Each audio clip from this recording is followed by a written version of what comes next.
우리가 함께 하나님의 말씀을 보면서 오늘 사도행전 14장의 말씀을 보면서 오늘 리뷰가가 우리 찬양을 한 것이 상당한 의미가 있다고 생각이 되어져요. 여러분들이 지난 주간에 찬양을 하면서 물론 다른 기관들도 다 열심으로 다 잘하고 다 하셨어요. 꼭 뭐 리뷰가만 잘한 것이 아니라 그 중에 조금 낫다 이 말이죠.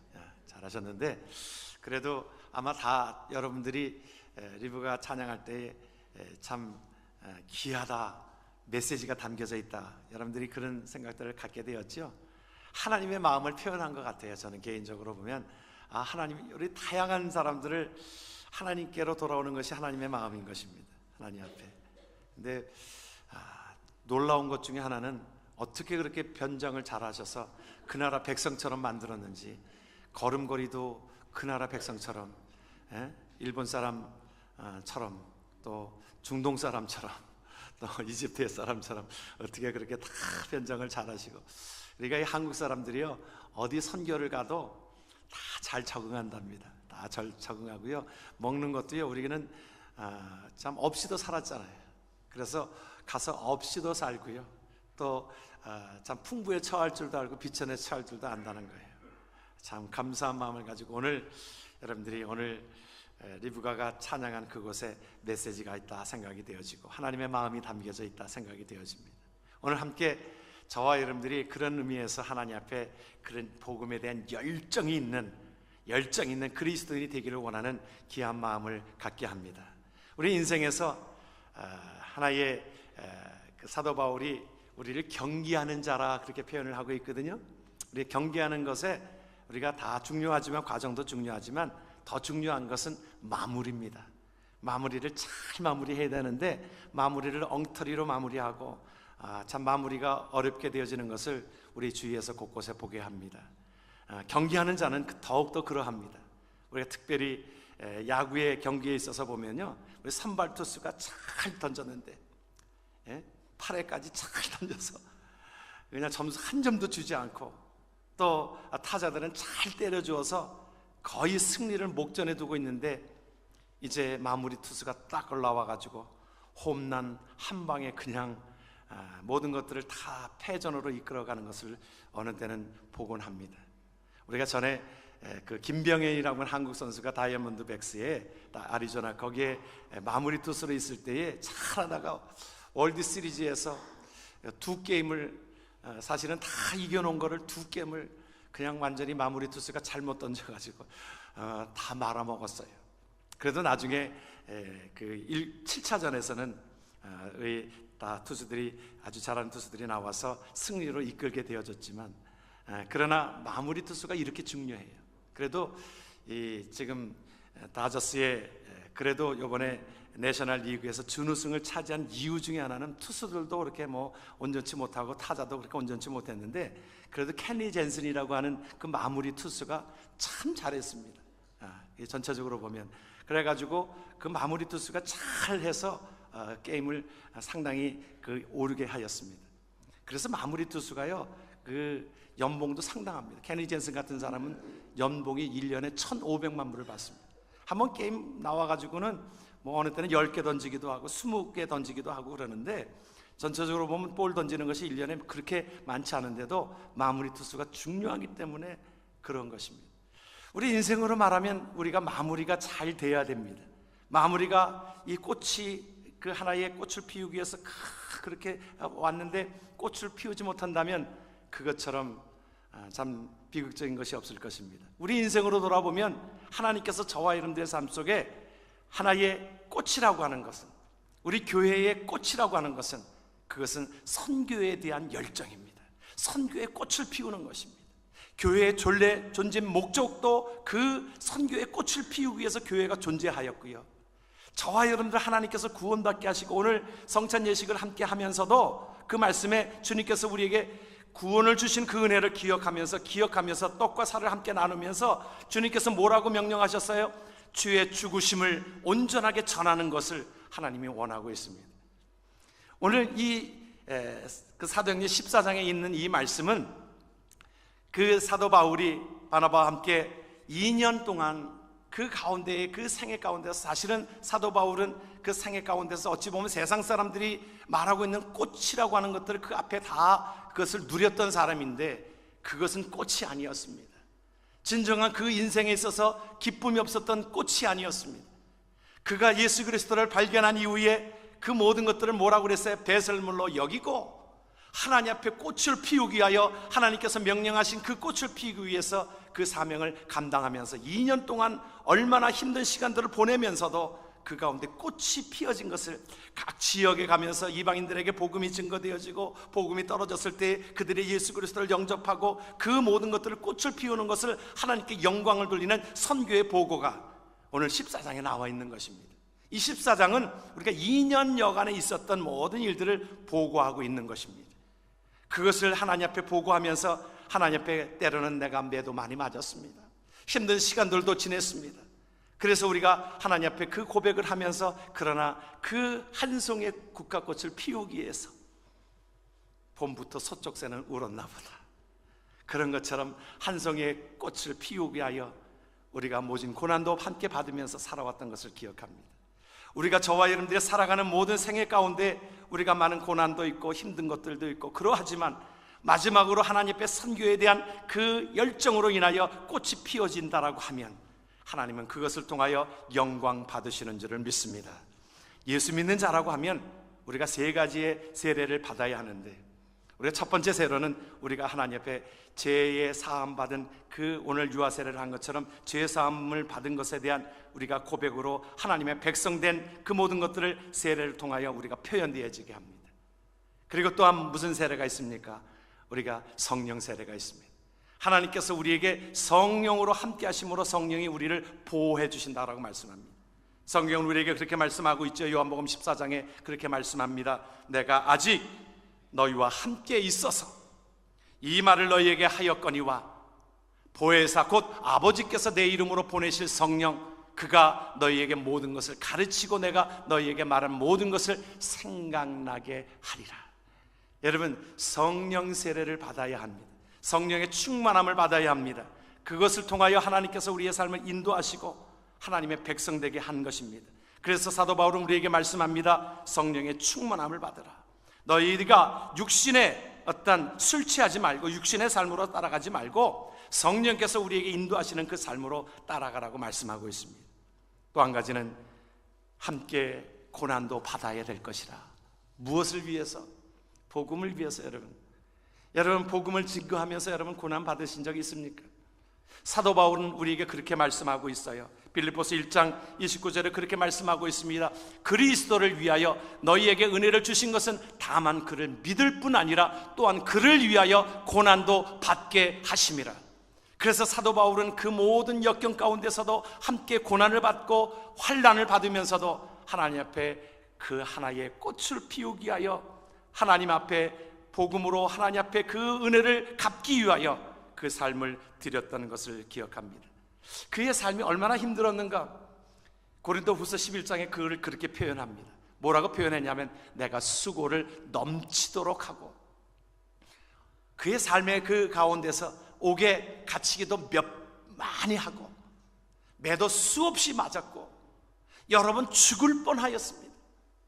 어떻게 죽을 뻔하였냐면 유대인들에게 40에 하나 감한 매를 40대를 맞으면 죽습니다. 그래서 40에 하나 감한데 39대를 맞게 한 것이지요. 그런데 그것을 5번이나 맞으며 여러 번 여행하면서 강의 위험과 강도의 위험을 만나고, 또 동족들이 자기를 죽이려고 하는 동족의 위험과, 또 이방인들이 자기들에게 복음을 증거하는 모든 것 가운데 이방인 사람들이 자기를 해하려고 하는 그런 것과, 시내의 위험과 광야의 위험과 바다의 위험과 거짓 형제족의 위험을 당하고 또 수고하며 애쓰고 여러 번 자지 못하고 줄이며 목마르고 여러 번 굶고 춥고 헐벗었다. 여러분, 사도 바울의 나이가 한 51 정도 됐을 때에 이제 복음을 증거하는 것이었습니다. 2년 동안 자비랑으로 그 모든 것들을 감당하면서 하나님의 복음을 증거하고 때로는 죽임을 당하기도 하고 여러 가지로 그 모든 것 가운데서 하나님 앞에 무엇을 기대하면서 하나님 앞에 나아간 것입니까? 물론 사명자는 그 가운데 상급을 기대한 건 아니지만 주님께서 뭐라고 약속하셨냐면 베드로전서 4장 12절에 사랑하는 자들아 너희를 연단하려고 오는 불시험을 이상한 일로 당하는 것 같이 이상히 여기지 말라. 오히려 너희가 그리스도의 고난에 참여하는 것으로 즐거워하라. 왜 그래요? 이는 그의 영광을 나타내실 때에 너희로 즐거워하고 기뻐하게 하려 함이라. 여러분, 저와 여러분들이 하나님의 복음을 증거하면서 꽃을 피워서 그것을 하나님을 기쁘시게 하고 때로는 고난받고 힘든 모든 것들 속에서도 즐거워하라 그랬어요. 왜 그래요? 하나님의 나라에서 우리에게 주실 상급이 크다라고 말씀하고 있습니다. 믿으면 아멘 하십시다. 우리가 그러기 때문에 우리가 그 복음을 증거하면서 때로는 매를 맞으면서도 여러분 그렇게 생각하십시오. 늘 제가 말씀드리는 우리의 삶이 참 단순하게 살아갈 필요가 있다 그렇게 생각합니다. 목사기 때문에가 아니라 여러분에게 말씀해드리는 우리가 구원받으면 여러분 구원받은 백성들은 오늘 죽어도 하나님의 나라에 가는 그러한 소망이 있고 우리에게 확신이 있으시지요? 그러면 아멘 하셔야 되잖아요. 확신이 있으십니까? 그렇죠. 오늘 죽어도 내가 하나님 앞에, 그런데 우리가 때로는 참 불편합니다. 이 땅을 살아가는 것이 얼마나 여간 불편한 것이 아닙니다. 나이가 들어갈수록 더 불편하다 그렇게 생각이 되어집니다. 젊은 사람은 젊은 사람들대로 때로는 그 모든 생존 경쟁에서 힘들어하고 또 자녀를 키우고 그러면서 살아갑니다. 나이가 들면 모든 것들이 몸이 연약해지고 다 그러면서도 힘들게 살아가는 이유가 무엇입니까? 하나님의 나라에 오늘 가면 훨씬 좋은데 하나님께서 저와 여러분들 속에 살려두신 이유는 너희들이 이제 마지막으로 선교의 꽃을 피우라고 그 열정으로 살아가라고 우리에게 말씀해 주고 있는 것입니다. 그것을 하나님께서 우리에게 상급으로 갚아주신다라고 약속하고 있어요. 로마서 8장 18절은 그래서 우리에게 이것을 이렇게 표현합니다. 같이 한번 말씀을 봅니다. 생각하건대 현재의 고난은 장차 우리에게 나타날 영광과 비교할 수 없다 그랬어요. 여러분, 우리가 고난을 받고 그 모든 것들은 하나님께서 주시는 그 상급과 비교하면 아무것도 아닌 것을 기억하면서, 그래서 우리가 죽을 힘을 다하여 하나님 앞에 그 영광된 삶을 위하여 하나님의 나라를 위하여 살아가게 되어지는 줄 믿으시길 바랍니다. 저와 여러분들에게 주신 은혜는요, 십자가의 은혜는 이것은 그저 우리의 삶 속에 조금 잘 살게 하고 우리가 좀 풍성케 하고 또 모든 사람들에게 좀 좋게 보이기 위해서, 선하게 보이기 위해서 그렇게 주신 십자가가 아니고요, 이것은 우리에게 생명을 주셨습니다. 여러분, 예수 믿는 것은 죽었던 자가 살아나는 일이요, 그래서 주님께서 뭐라고 말씀하셨어요? 하나님 앞에 생명을 우리에게 주셨다라고 말씀하고 있습니다. 함께 말씀을 봅니다.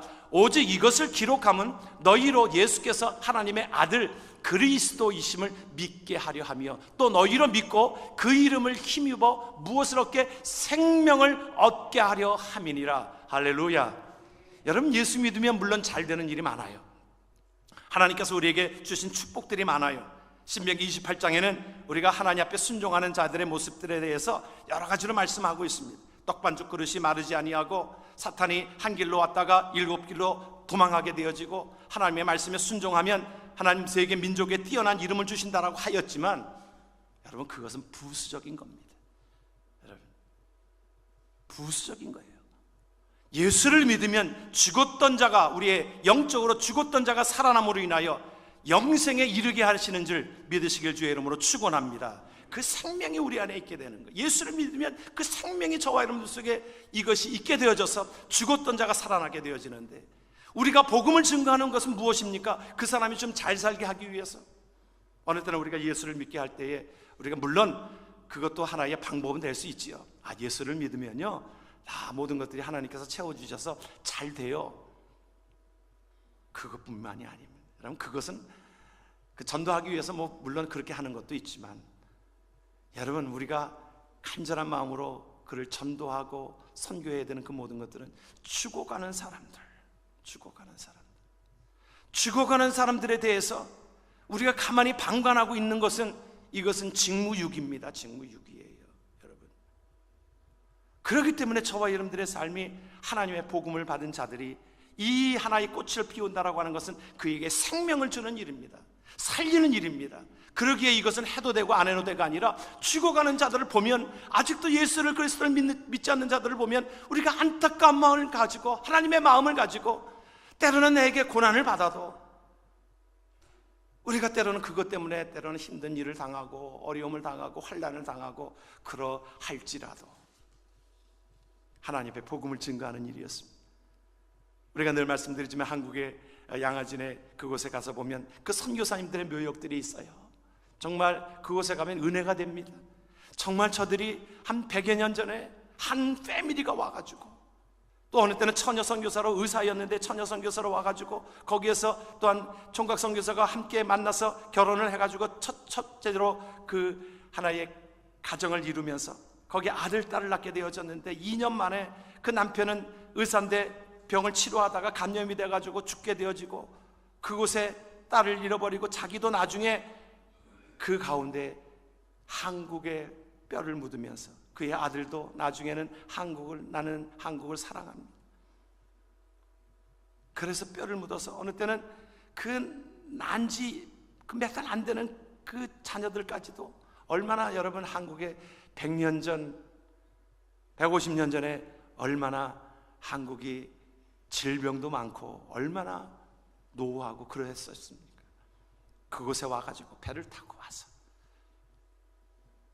정말 힘든 삶을 살았지요. 왜 그랬을까요? 정말 죽어가는 저들을 보니까 안타까운 거예요. 아직도 복음을 듣지 못한 한국 땅을 보니까 안타까운 거예요. 하나님의 마음을 품고 그들이 와서 하나님 앞에 저와 여러분들 속에 함께한 것이 저와 여러분들이 믿는 예수 그리스도입니다. 그러기에 우리는 이제 빚진 자로서 그 사명을 감당하고 나아가야 될 것입니다. 때로는 오늘 복음을 증거할 때에 그 즉시 나타나지 않을 수도 있고, 또 예수 믿으라고 자기를 위해서 믿으라고 하는데 나에게 또 도리어 핍박하고 도리어 나에게 힘들게 하는 경우도 있습니다. 근데 우리도 그랬어요. 우리도 그랬습니다. 여러분, 예수 믿게, 저와 여러분들이 예수 믿게 되어진 그 모든 과정들을 보면 다 그러했었습니다. 저와 여러분들이 그렇게 많이 핍박했어요. 저희 가정도 그랬었어요. 예수를 믿으라고 하면 참 그렇게 그것이 싫어서, 그냥 주일날 교회 가는 것이 싫어서 굉장히 참 그렇게 힘들게 하였던 시간들도 있었습니다. 그러나 지나고 보니까 우리를 예수 믿게 하고 생명을 얻게 하고 그 길로 가게 하신 것을 우리는 기억하게 되어집니다. 그래서 하나님 앞에 저와 여러분들의 삶을 그렇게 살아가도록 우리에게 말씀하고 주고 있어요. 때론 그것이 무거운 짐일 수도 있습니다. 아프리카에 선교사로 가 있었던, 나이지리아에 선교사로 가 있던 분이 그런 고백을 합니다. 처음에 갔더니 이제 강을 건너게 되어지는데, 강을 건너는데 선교사님이랑 같이 건너가는데 원주민들이 갑자기 그 개울을 건너가는 데에 그곳에 그 돌 무더기가 그렇게 있는데 큰 돌을 하나씩 들고 가더라는 거예요.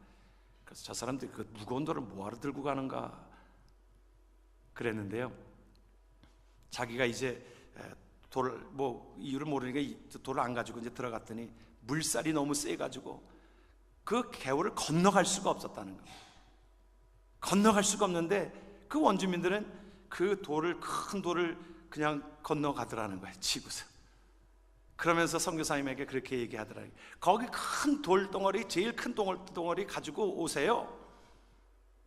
그래서 그 선교사님이 그걸 들고 갔더니 물속에 들어가니까 이게 그렇게 무겁지가 않더래요. 돌이 무겁지가 않고 자기가 떠내려가는 것도 막아지면서 그것이 무난히 그 개울을 건너서 있었노라고. 여러분, 우리가 때로는 선교할 때 그것이 무거운 짐일 수도 있습니다. 그런데 그것이 하나의 생명을 살리는 일들이 되어진다라고 하면 우리는 그 일을 우리는 무겁다 하지 않을 수가 있습니다. 하나님께서 그 모든 것들 속에 그것을 우리를 하나님께서 가볍게 하시는, 하나님이 함께 하시는 줄 믿으시길 바랍니다. 그래서 주님이 뭐라고 말씀하셨냐면, 하나님께서 사람이 감당할 시험을, 고린도전서 우리 말씀을 한번 좀 올려주시면 좋은데, 고린도전서 13장 13절을 함께 말씀을 보겠습니다. 같이 한번 말씀을 합니다. 사람이 감당할 시험 밖에는 너희가 당한 것이 없나니 오직 하나님은 미쁘사 너희가 감당하지 못할 시험을 당함을 허락하지 아니하시고 시험을 당할 즈음에 또한 피할 길을 내사 너희로 능히 감당하게 하시느니라. 아멘.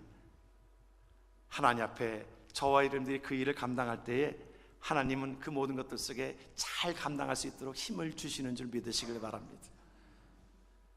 우리가 하나님 앞에 사명자로 살았던 자들의 모습들은 꽃을 피우기 위해서, 때로는 아브라함은요 가나안 땅에 들어간 나이가 90세입니다 90세 때에 하나님 앞에 그 사명을 잘 감당했어요.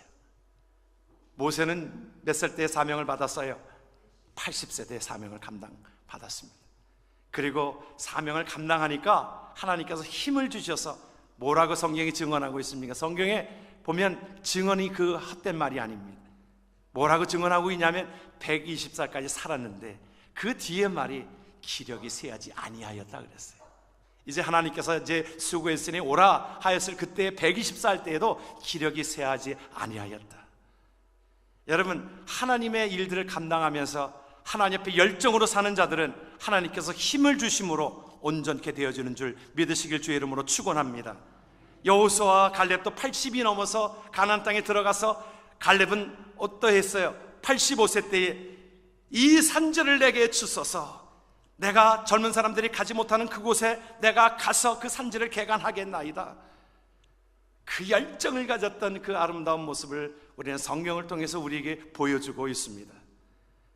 우리가 나이가 들어갈수록 우리가 하나님 앞에 선교의 열정을 가지고 하나님 앞에 기도하고 하나님의 나라를 선포하고 꽃을 피우는 귀한 자들 되기를 주의 이름으로 축원합니다. 하나님의 말씀을 맺기를 원합니다. 하나님께서 우리에게 전에도 말씀을 드린 적이 있습니다마는 우리 미국의 100명, 다시 말하면 미국에 영향을 끼친 100명 가운데에 그 여자가 있는데 누구냐면 오프라 윈프리입니다. 그 사람은 여러분들 아마 TV에서 자주 보았을 거예요. 이 외국 채널을 틀으면 그 토크쇼에 자주 나옵니다. 얼마나 영향력이 미치냐면 그가 어떤 책을 가지고 딱 소개를 하면요, TV에서 소개를 하면 완전 베스트셀러가 될 정도로 상당한 영향력을 가지고 있는 사람입니다. 그 돈도 방송 일을 하고 여러 가지 일들을 하면서 돈도 상당히 거부입니다. 미국의 여자로서 아마 제일 거부는 10억 불이 자기 재산이라는 거예요. 10억 불. 별로 안 놀라는 거예요. 우리 교인들은 아주 대단해서 10억 불이면 상당한 돈입니다. 예, 여러분 10억 달러가 상당한 돈인데 그 모든 것들 가운데서도 그가 방송에서 많은 영향력을 미치고 사람들에게 영향력을 미치는데 그의 삶을 살아온 것을 돌아보면 그의 삶이 기구한 인생을 살아왔습니다. 그는 처음에 사생아로 태어났어요. 아버지가 누군지 모르고 태어나가지고 할머니한테 키움을 받습니다. 그가 9살 때는 그 인척으로부터 어떤 성추행을 당해가지고 상당히 그가 곤공에 처하기도 하고 14살 때는 그가 오히려 사생아였던 그가 나중에 아버지도 누군지 모르는 사생아를 만들게 되어지는 그러한 일들까지 그 티네이저 때 마약에 술에 모든 것들이 그 젊을 때부터 티네이저 때에 완전히 좋은 색깔보다는 완전히 나쁜 색깔로 모든 것들을 아주 다 한 자입니다. 그런데 그의 삶을 바꾼 것이 무엇이었는가? 그의 삶을 바꾼 것은 예수님을 만났다는 사실입니다. 예수 그리스도의 생명이 그에게 들어가니까 열정이 생기게 되어지는 거예요.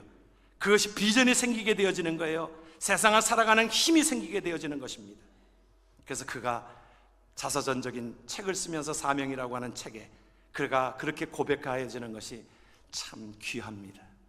뭐라고 고백하고 있냐면 그가 사명이라고 책에 4가지로 그렇게 표현을 합니다. 남보다 더 가졌다는 것이, 자기는 그렇게 고백합니다. 축복이 아니라, 이것이 나를 누리게 하기 위해서 축복이 아니라 뭐라고 얘기했어요? 그것은 사명이라, 나누기 위한 사명이라. 그 말이잖아요. 생명이 들어가게 되어지니까. 그리고 남보다 아파하는 것이 있다면 그것은 고통이 아니라 사명이라. 여러분, 아파본 사람만이 아픔을 겪는 사람에게 봉사할 수 있기 때문이라. 그렇죠. 우리가 때로는 아파하고 힘들어하고 또 상처받고 그 가운데 치유한 것은요, 그 사람들이 보통 상담자가 됩니다. 아파해본 사람이 상담자가 된다는 거예요. 그래서 이것은 고통이 아니라 나에게 하나의 사명을 주시기 위한 것이라. 뭐라고 그랬어요? 또한 사명에서 남보다 설레는 것이 있다면 이것은 설레는 것으로 내 개인적으로 하나의 망상에 취해서 나의 사리사욕을 위한 것이 아니라 그것은 사명이라. 그것을 하나님의 귀한 사명을 전하는 귀한 사명자라. 마지막으로 그가 그렇게 고백되어진 것이 남보다 부담되는 것이 있다면, 여러분, 다른 사람보다 내가 어떤 새 누구를 도우려고 하고 베풀려고 하고 나누려고 하고 그런 마음이 들잖아요.